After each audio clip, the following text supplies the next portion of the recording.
thank you for coming, everyone. We are covering breaking down cybersecurity. So I'm Ricki Burke. I'm founder of Cybersec People, Australian cybersecurity recruitment company, and very lucky to be involved in many ways in the security industry. So speaking at events, conferences, volunteering at different things, shameless plug, Hacking Security podcast. Haven't done an episode in about 2 years, but there's like 30 odd episodes there where you can learn from lots of other people through their journeys of industry. So we've got CISOs, the world's first ever CISO. We've got founders of companies like Casey Ellis from Bugcrowd, and other interesting people talk about their journeys and giving advice on how to get into security. So that's a bit about me, because I hate selling myself. So the goal of today is I'm going to give you lots of data and information about cybersecurity, about the industry, breaking down, because cyber isn't one thing. Cyber is lots of many components, a lot of subdomains. Also empower people with information of how to actually break into the industry, because to be honest, a lot of people need help, and I can't help everyone, or my business can't help everyone, but if we can empower more people, then hopefully they can help themselves. So we'll teach you some sort of proactive ways to go and do that. So I'm here to buy your love and affection. So I've got chocolates. Chocolates! We have t-shirts. So to help with participation, we just want to ask a few questions. We'll try and get through this quickly, but we'd like to get to know the audience. Then we know who we're talking with or who we're talking to. So please feel free to participate, and those that do, well, more chance of getting a t-shirt or a chocolate. What's the name of the website? It's kahoot.it. KAHOOT.it.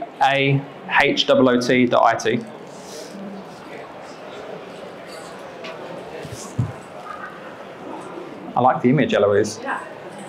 I might pull that in my CV.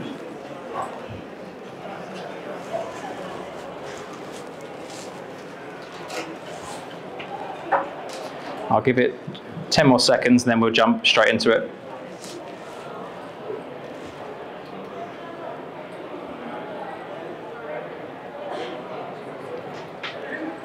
Okay. All right. Awesome. Thank you, everyone. So let's get going.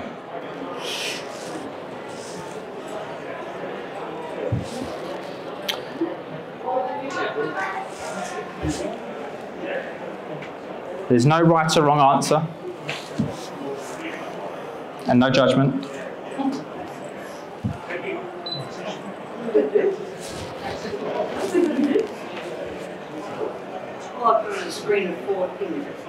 Okay, so you've got red inside. So what stage are you at? You're in security, which is red. Blue, you're breaking into the industry. Yellow, just exploring industries or options. And green, my mum told me to come. All right, cool. All right, so that's a nice balance.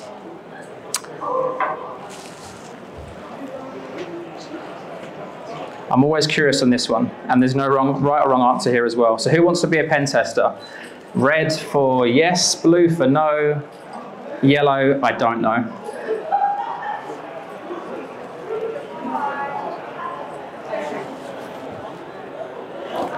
I'm really impressed. The reason is I speak to a lot of people wanting to get into the industry, and the majority of people that do usually tell me they want to be a pen tester. So that's not good or bad, but I'm just very surprised and impressed, actually. So that's really helpful. I think you'll like the information I've got to share with you.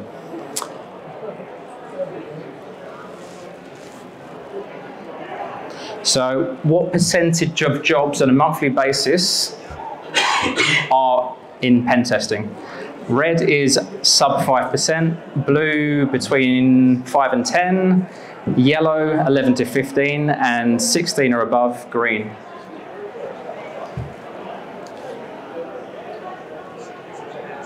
Okay. Now I don't know if it will reveal the answer, so I'll tell you. Who voted red? Take your pick.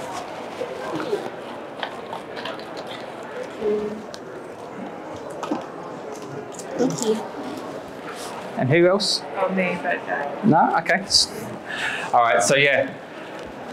What's interesting is hacking gets a lot of news because the reality is the majority of headlines when we see the news, it's a company being hacked. So a lot of people often associate security with hacking.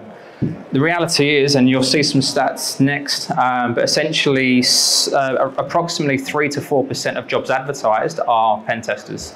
So it's a really small area of the industry, but it's the one that gets the most headlines when we see the news, just like last week and the other weeks of particularly Australian organisations getting hacked. Well done, I. All right, so another question. Monthly average of graduate jobs. So this is the amount of jobs. 5, 10, 25 yellow, and 50 green.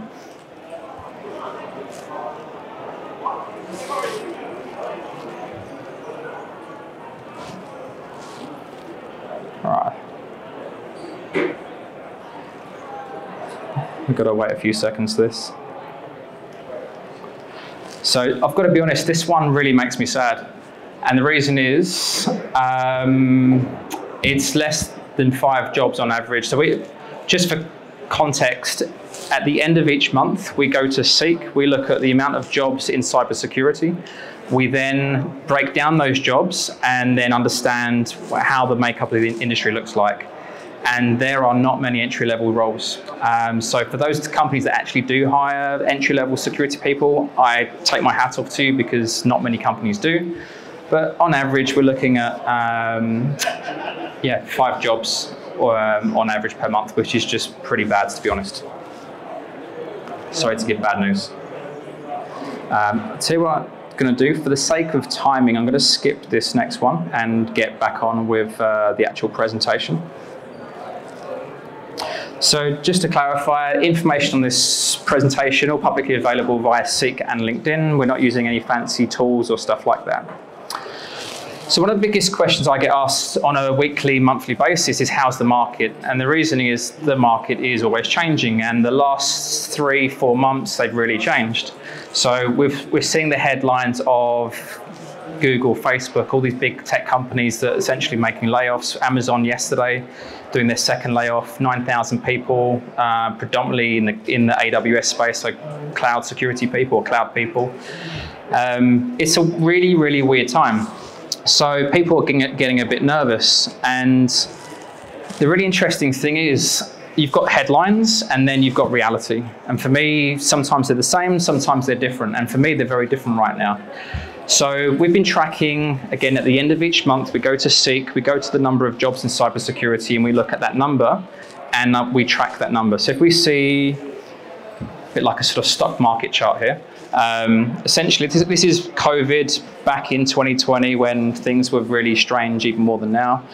And then we had this sort of spike where people in the tech space and a lot of companies realized, oh, we can actually go back to business and be remote, and work continued.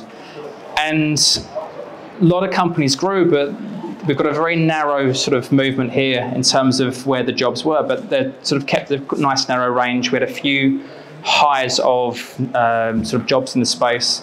Essentially, the market's been really healthy. Then we've got this big drop here. Essentially, that's an Australian thing because Australia loves to take Christmas and New Year off. The number of job adverts dropped 30% from end of November to end of December, 30%. So it's quite a big drop, but it's not a surprise because it's a very normal thing, not a situation of the market at the time. Now, what I'd love to see was in January, a 40% spike from end of December to end of January. So that was a really helpful sign that the market is healthy, especially in January because people are still coming back to work. Now, over January, February, and March, I've never seen so many jobs before. So again, the market's still looking really healthy. The data we have over the next this chart and a few other things, it's up to the end of March. So it's the most recent data that we have. As an exercise, last 14 months average is 593 jobs. Can someone just jump onto the site of Seek and just let us know what's the number right now, and whoever does, I can give a t-shirt to. Just jump onto Seek. And then within Seek, you can list the jobs. You've got information technology, and then within that, you've got cybersecurity.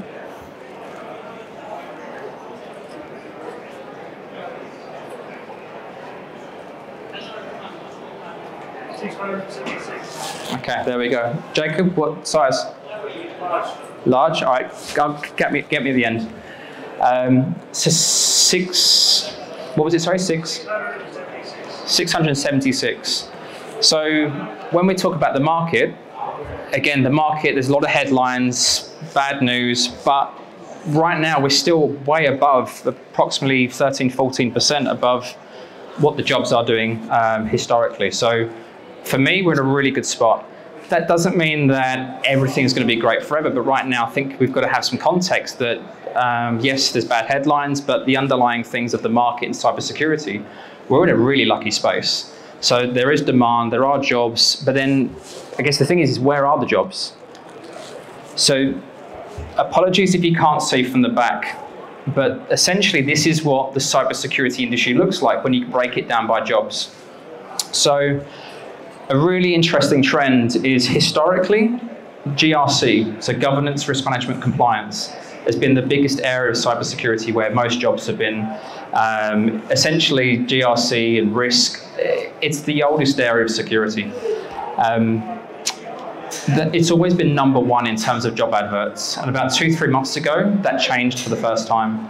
So we're actually seeing security engineering take a much more prominent place and is now #1 in terms of where security jobs are.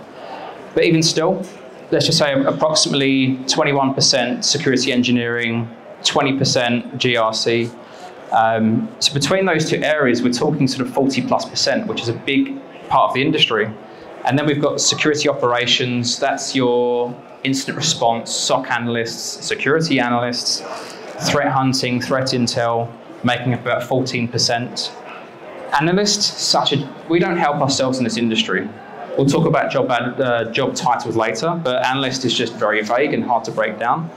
Identity is getting bigger, leadership, and what's nice is security awareness is finally up here. Historically, a lot of talk about security awareness, but not that many jobs. But again, pen testing, 4% in February. So if I was looking to get into security, I want to give myself a chance. It'd be good to know where the jobs are and the bar of entry. So if you want to be a pen tester, the reality is the skills required are really high. You need to learn a lot quickly and know a lot about a lot. So personally, the bar or the level of entry could be a lot easier in other areas, but you need skills in very specific things. Geographically, so we're here in Canberra making up about 11% of the jobs. Canberra well and truly punching above its weight in terms of population-wise. But New South Wales is essentially just huge, nearly 40% of where the jobs are in security. If I was someone who looking to get into this space, I would again look to where the jobs are, not just in the specific domains, but also geographically. So again, Canberra's a really good place to start in the industry because there's a lot of opportunity here and also more chance of maybe getting into government roles that could give you good progression in your career and good training and good development. So breaking down security engineering, because it's a very vague term again, this makes up, and again, we don't help ourselves in security because I look at security engineer and there are over 10 types of security engineers. So you've got application security, cloud security, you've got in tech companies, red teamers called security engineers, detection and response, you've got OT engineers now. All of these things require different skill sets. And companies don't help themselves when it comes to advertising jobs.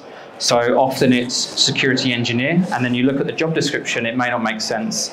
And sometimes they don't even tell you what type of security engineer they're looking for. And it's not easy for everyone. So it's not easy for the people applying for jobs, it's not easy for employers, and then people wonder why it's hard for people to get jobs or why they're not attracting the right talent. But again, each of these different skill sets, so again, the sort of 3 main job titles being analyst, engineer, consultant, The helpful thing is we are starting to see some companies define it a bit more.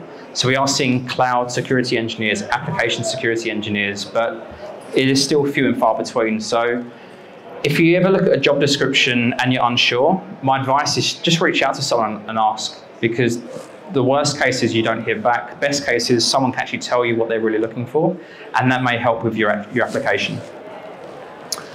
And then we look at security operations. Again, a really big space with SOC analysts, threat hunting, threat intel, SOC engineers, digital forensics, DFIR, that's malware research with zero. So sometimes I speak to some really eager people who want to get into this space, and they say, I want to be a red teamer, I want to be a malware researcher. The reality is you need to look at where the jobs are, because if you want to be a red teamer but there's no red team jobs, well, what are you going to do? The reality is Australia is so far behind other countries. We don't have these sort of roles yet, or we don't have many of them. And even if, let's say you're talking about red teamer, I talk to a lot of people that want to be red teamers and they've never worked in security before. One, there are not many full-time red teamers in the country. And two, if you want to be a red teamer, you need to have really worked as a pen tester and built all these skill sets to help supplement what you want to do. But we actually end up seeing most red teamers go and work overseas in the US or Europe if they want to pursue that area of security.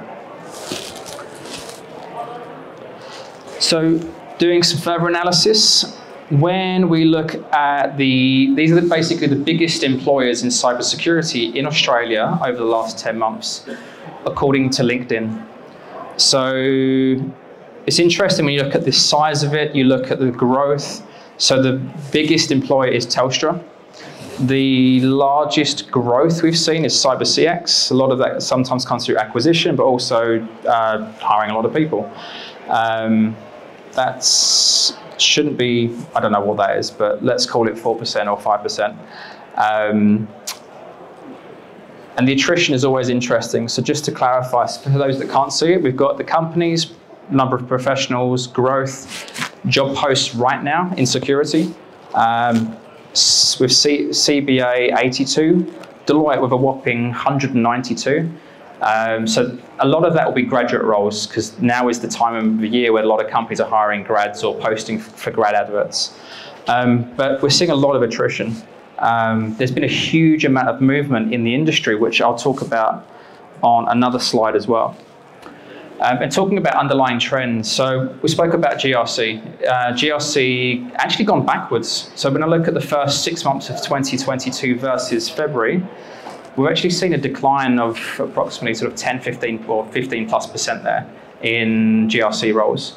We're seeing security engineering going up. Again, security engineering is still vague, but also it's just very interesting that it's now the #1 area. A lot of companies looking at automation, looking how they can develop things internally. Essentially, builders, if you can code or script, really that's a really helpful thing for your future career. So I could not recommend it enough. I haven't got the stats here, but when I've done these searches before, approximately 30–40% of jobs look for coding skills or scripting skills.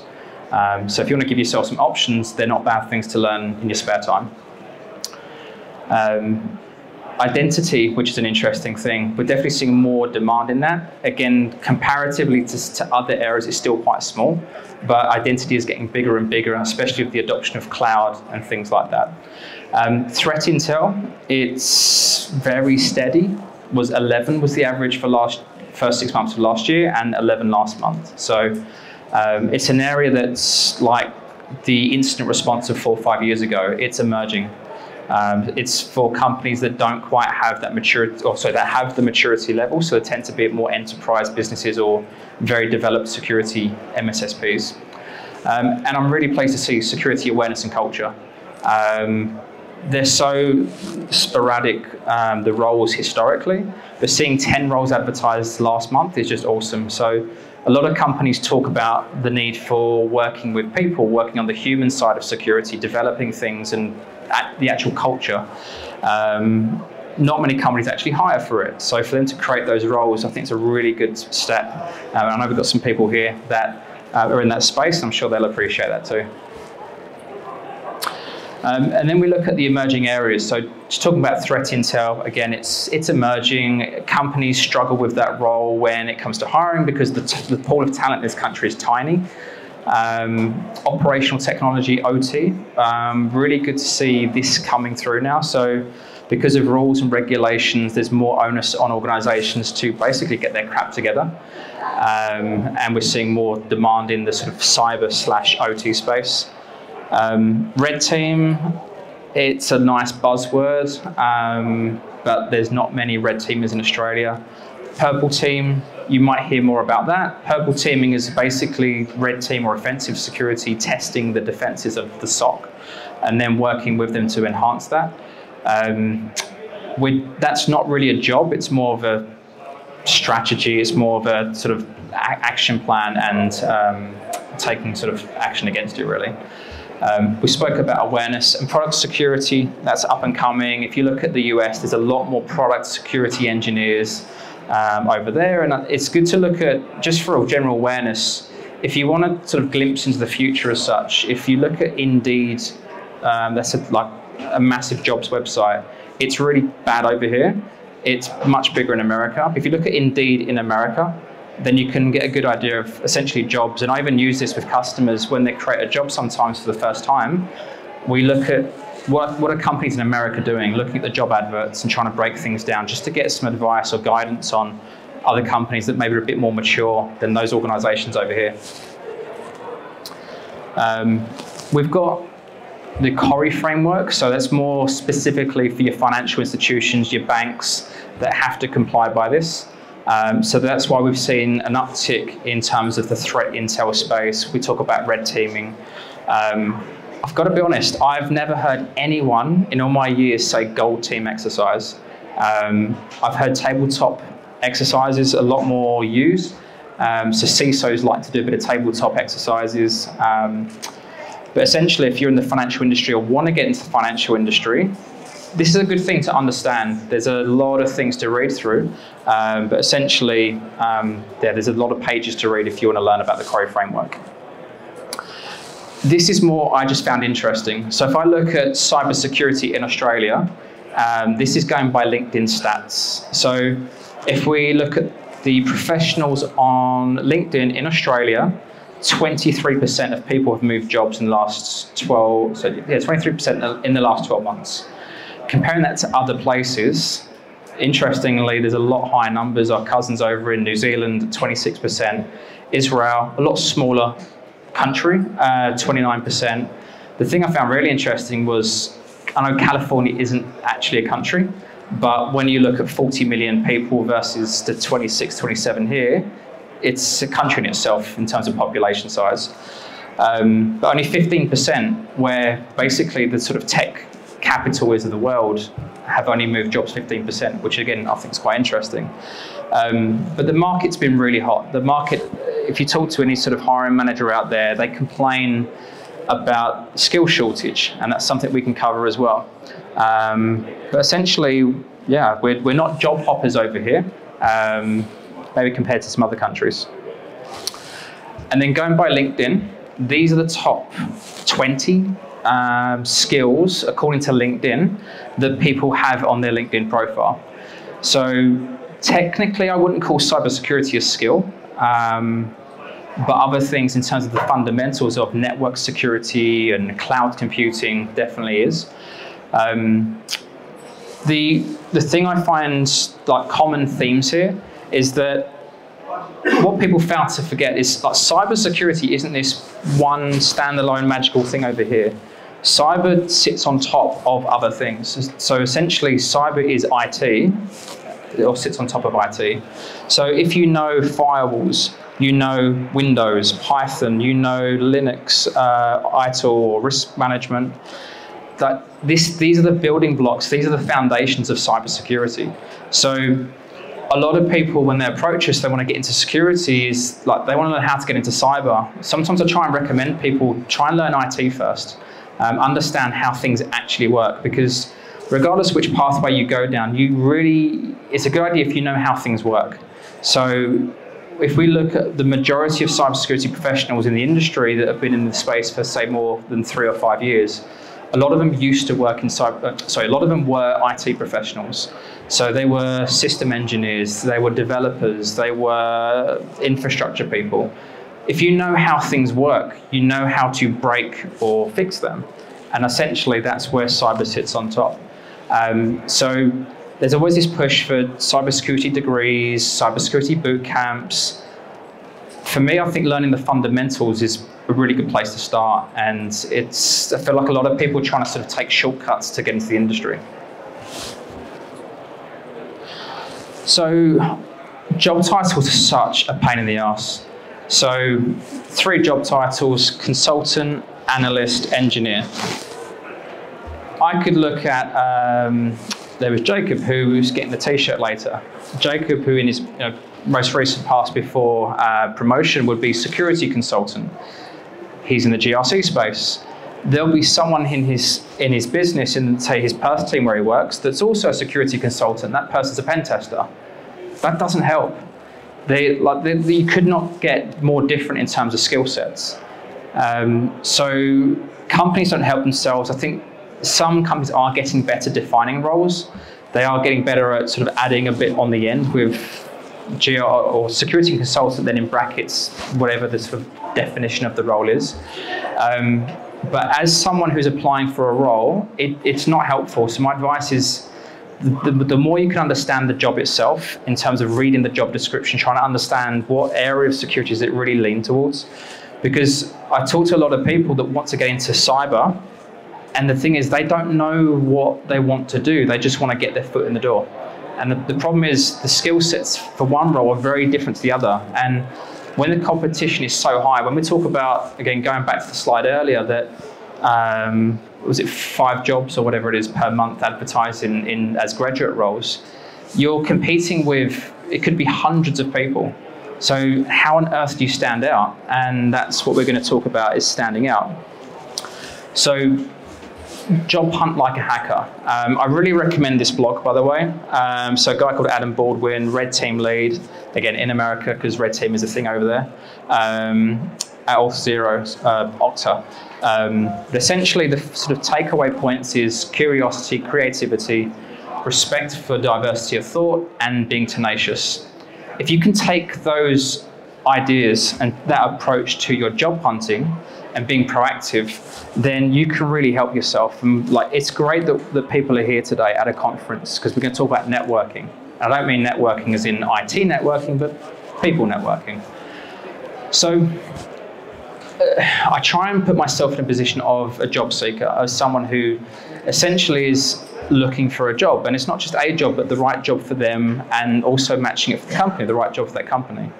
So I think about, what job do I want? So rather than, again, cybersecurity, but what job in cybersecurity do I want? So we've talking about this breakdown of the industry and all these different areas that have different skill set requirements. I think first of all is understanding, what do you want to do? Do you want to be the pen tester? Do you want to be a GRC consultant? Do you want to be whatever it is?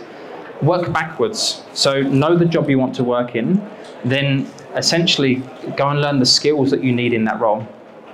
Now, it's awesome that people are here, and going to a conference is a great place to meet people. And you're at a talk, and I really appreciate people being here. My biggest advice if you're at a conference is try not to go to too many talks. So the reason is there are crap loads of amazing talks on YouTube. You can watch great talks from DEF CON last year and all sorts of things. What you can't replicate is people. So approximately 1,500 people here. At other conferences, there might be even more, or you go to a meetup, maybe there's 10 people. Whatever it is, you can't replicate meeting people in person. When it comes to actually meeting people, again, I just want to, all right, cool. I'll give you some tips around how to actually talk to people as well. But there's a lot of people in this space that got their job by knowing other people and getting recommendations. So there is that thing of who do you know, but it's also who knows you. The self-learning aspect is massive. This industry, you can get by just doing a job, but you may not get very far. This is an industry that really promotes people that essentially, the self-learners out there. For those people that are passionate about what they do and essentially do what they do in their spare time, also in their full-time job, but they also get paid, just happen to get paid for it. An example I'll always talk about is a friend of mine. We were in conference for B-Sides a few years ago. We were out really late one night, and it's about 1, 2 in the morning. I'm going back to my hotel to sleep. He's going back to his room to go and do bug bounties. And it's not because he wants the money, like it helps, but it's just so passionate about what he does. He enjoys the hunts, enjoys the chase, he enjoys just learning and delving into problems and problem solving. If you can display those characteristics to organizations, they want people that essentially, it's not about the knowledge you know today, it's the ability to learn. Because you may be an expert in one particular field or something, but what happens in 6 months and 2 years when that thing changes? So it's the process of learning, the process of, I just want to know, I've got a curious mindset. We talk to companies and a lot talk about attitude, and they want to know about people that are spending their time going to events like this, other conferences, meetups, meeting people and learning. They will like people that are putting research blogs together or sharing information. So if you imagine that you're applying for a role and there's 3 people that are applying for the role, and one person is doing their cybersecurity degree, one is a self-learner that's doing a load of stuff in their spare time, and there's someone else who's just nothing special, no offense to that person, but the person a lot of companies would go for would be the self-learner. Obviously the structured learning of degrees and things like that really helps. 5-minute warning. I can see you.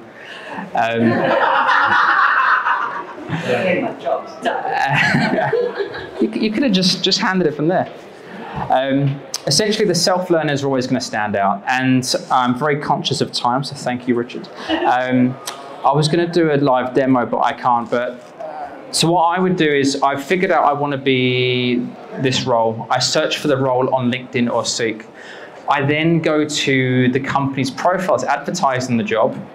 So the normal thing a lot of people do is they'll just apply to the role online, and they'll do their best. They'll fill in the application form or they upload the CV and they keep their fingers crossed. But you want to give yourself every possible competitive advantage you can. So you can basically go and reach out to that business. Because what happens is you could go and search for the hiring manager. You could make yourself known. It doesn't mean that they're going to ultimately make sort of an instant decision, but what happens in a normal process is you apply for a role. Normally it's filtered before it gets to the hiring manager. So sometimes good people get missed. If 500 people apply for a role, a lot of good people will get missed through that. Yeah, if there's a few people or one person that takes the effort to go to the hiring manager, essentially you go to the company name on LinkedIn, you search CISO, CISO over here, or you search head of cybersecurity or head of security, you figure out who it is, you send a LinkedIn message to that person, say, hey, I saw the role advertised for such and such, I think I could be a great fit, and you explain why. Tell them basically what you bring to the table.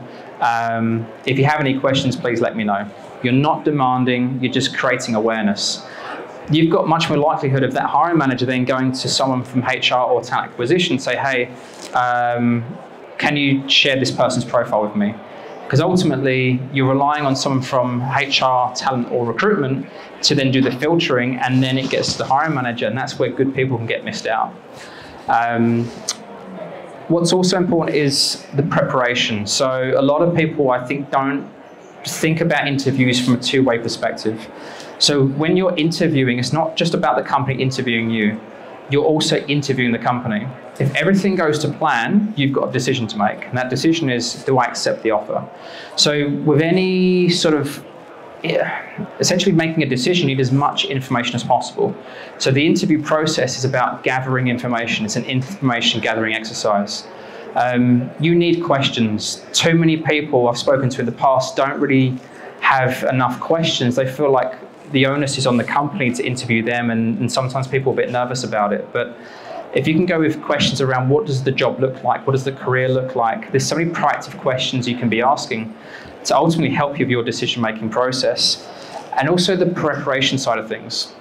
So when you're interviewing, not just a simple look at the company website, but Who is the company? Who are the people you're interviewing with?